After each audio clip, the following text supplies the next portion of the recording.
Okay, so Bismillahirrahmanirrahim and Assalamu alaikum. तो in previous lecture we discussed the unification of Italy, but आज के lecture में हम discuss करेंगे unification of Germany. तो फर्स्ट ऑफ ऑल कुछ स्टेजेस हैं जिनको हम डिस्कस करेंगे in the process of unification of Germany. So the number one is establishment of Zollverein. अब सवाल ये पैदा होता है कि जोल्वरिन है क्या. Actually Zollverein is a custom union that played a significant role in the unification of Germany in the 19th century. और इसको बनाया गया था in the year of 1834, and it was like a coalition of the German states created to eliminate the internal tariffs and create a free trade area. अब इसका मकसद ही यही था, जोल्वरिन जो कस्टम यूनियन बनी थी, कि जो टैरिफ्स हैं उनको ख़त्म किया जाए और एक फ्री जो ट्रेड है उनको प्रोमोट किया जाए अमंग द जर्मन स्टेट्स. सो अगर हम इनिशियली बात करें तो इसकी जो इनिशियली इसमें 18 जर्मन स्टेट्स थी, and by the time it reached its peak, it included most of the German speaking regions, excluding Austria.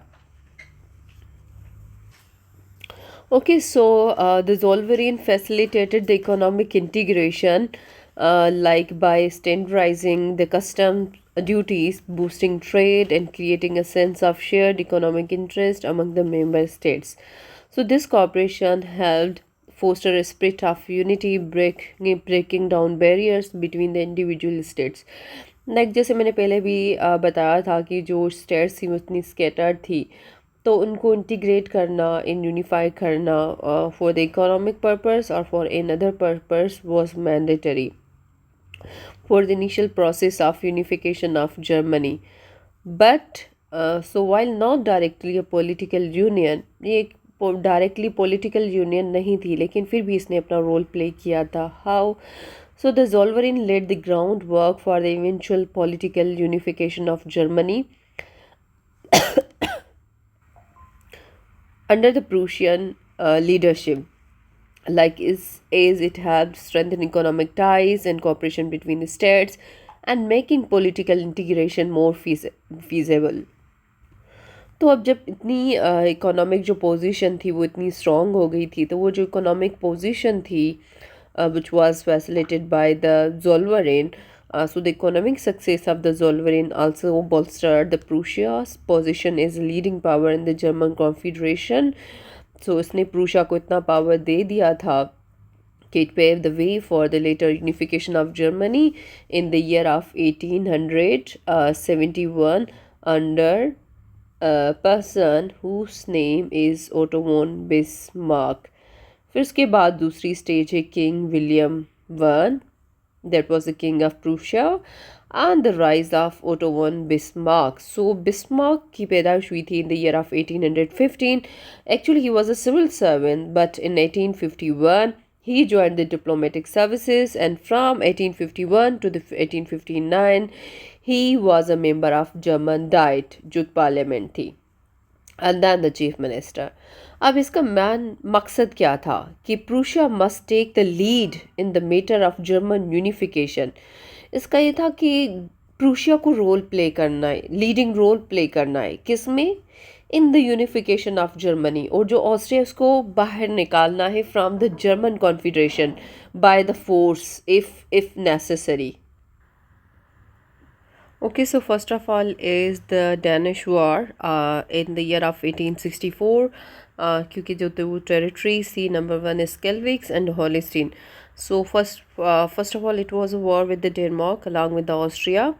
As Austria was party to the London Treaty, so Schelvix was annexed to the Prussia, whereas Holstein was given to the Austria. अब देखें ना, ये दो territories थी, एक territory थी स्किलविक्स and दूसरी थी हॉलिस्टीन. अब यहाँ पे क्या था कि जब ये दोनों टेरिटरीज़ जो हैं डेनमार्क से वॉर करके ये लेते हैं, तो जो स्किलविक्स है ना वो तो ठीक है प्रूशिया के पास चली जाती है, लेकिन जो हॉलिस्टीन है ना वो ऑस्ट्रिया को दी जाती है. अब आप लोग ये सोचते होंगे कि like Bismarck was against the Austria, क्योंकि ऑस्ट्रिया को जर्मन कॉन्फेडरेशन से बाहर निकालना चाहता था. एक्चुअली ये इसकी ना एक पॉलिसी थी, एक टैक्टिक थी कि इसने हॉलिस्टीन जो थी ना वो ऑस्ट्रिया को दी थी, क्योंकि हॉलिस्टीन वो ना एक ऐसी टेरिटरी थी जहाँ पे ज़्यादा जर्मन स्पीकिंग पॉपुलेशन थी.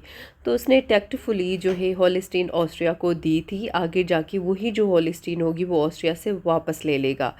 Like here it is written, you can see that the tactfully which was dominated by the Germans, क्योंकि मैंने ऑलरेडी आप लोगों को बताया कि होलिस्टीन जो टेरिटरी थी वहाँ पे जर्मन पॉपुलेशन ज़्यादा थी। It was dominated by the Germans, so to make it easy of the scheme war with and finally eliminate Austria out of the German affairs, क्योंकि ऑब्वियसली जब इतनी जर्मन डोमिनेटिंग जो territory है वो Austria को दी जा रही है, तो वो तो उनके पास तो नहीं रहेंगे ना लोग, ऑब्वियसली वो प्राइजिंग करेंगे। तो उस सिचुएशन को इजी बनाने के लिए जो है ये टेरिटरी दी गई थी ऑस्ट्रिया को। अब होलिस्टीन क्या था कि ऑस्ट्रो प्रूशिया वॉर, किसके लिए? ऑस्ट्रिया एंड प्रूशिया की वॉर हुई थी after the war with Denmark. ये हुई थी 1864 में, ये हुई थी 1866 में। अब इसमें ऑस्ट्रिया के साथ वॉर क्यों हुई थी? क्योंकि ये टेरिटरी वापस लेनी थी। अब पहले तो डिप्लोमेटिकली आइसोलेट करना था ऑस्ट्रिया को, लाइक ऊपर भी आप लोगों ने देखा कि how he played tactfully. So Russia it was antagonized with the Austria for not helping Russia in the Crimean war. अब जो क्रीमियन वॉर या ईस्टर्न क्वेश्चन हम पढ़ेंगे 1856 में इन अवर नेक्स्ट लेक्चर। तो अब वहाँ पे क्या था कि रशिया के ऑलरेडी रिलेशन कुछ सही नहीं थे विद द ऑस्ट्रिया, क्योंकि ऑस्ट्रिया ने रशिया की हेल्प नहीं की थी in the Crimea war, and Bismarck had already won the gratitude of Russia in 1863 when he offered the Prussian help in suppressing the Polish revolt।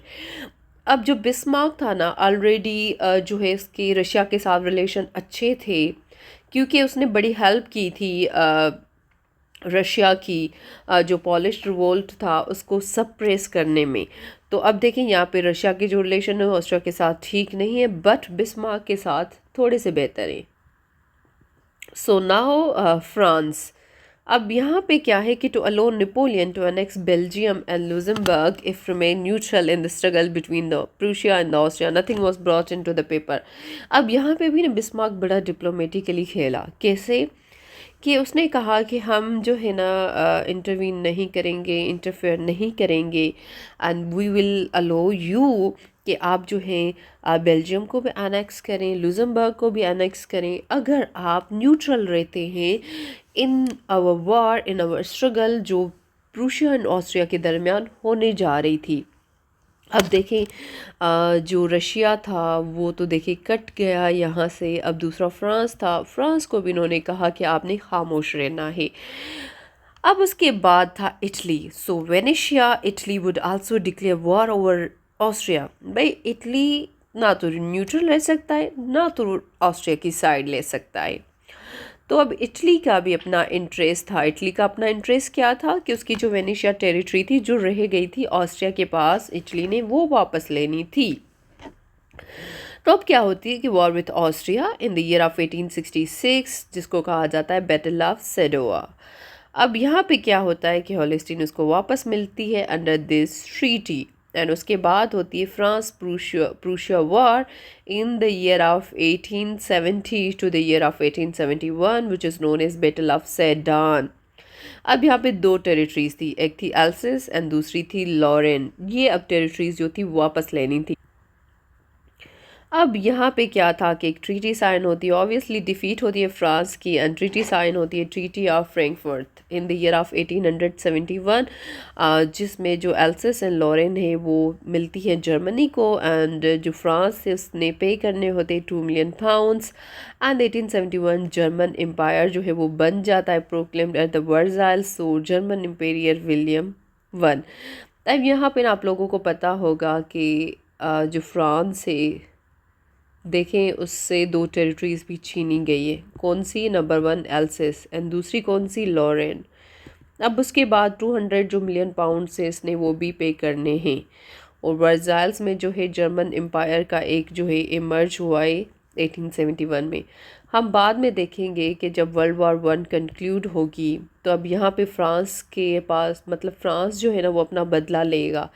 तो हम देखेंगे world war 1 के बाद ना कि एक ट्रीटी ऑफ वर्साइल्स साइन होती है, ट्रीटी ऑफ वर्साइल्स जिसमें जो फ्रांस से अपने बदले की आग जो है वो निकालता है। यहाँ पे जो वॉर गिल्ट क्लास है वो लगाया जाता है, जर्मनी के ऊपर रिप्रेशन लगाई जाती है, उसकी साइज़ जो टेरिटोरियल साइज़ है वो रिड्यूस की जाती है, मिलिट्री रिड्यूस की जाती है।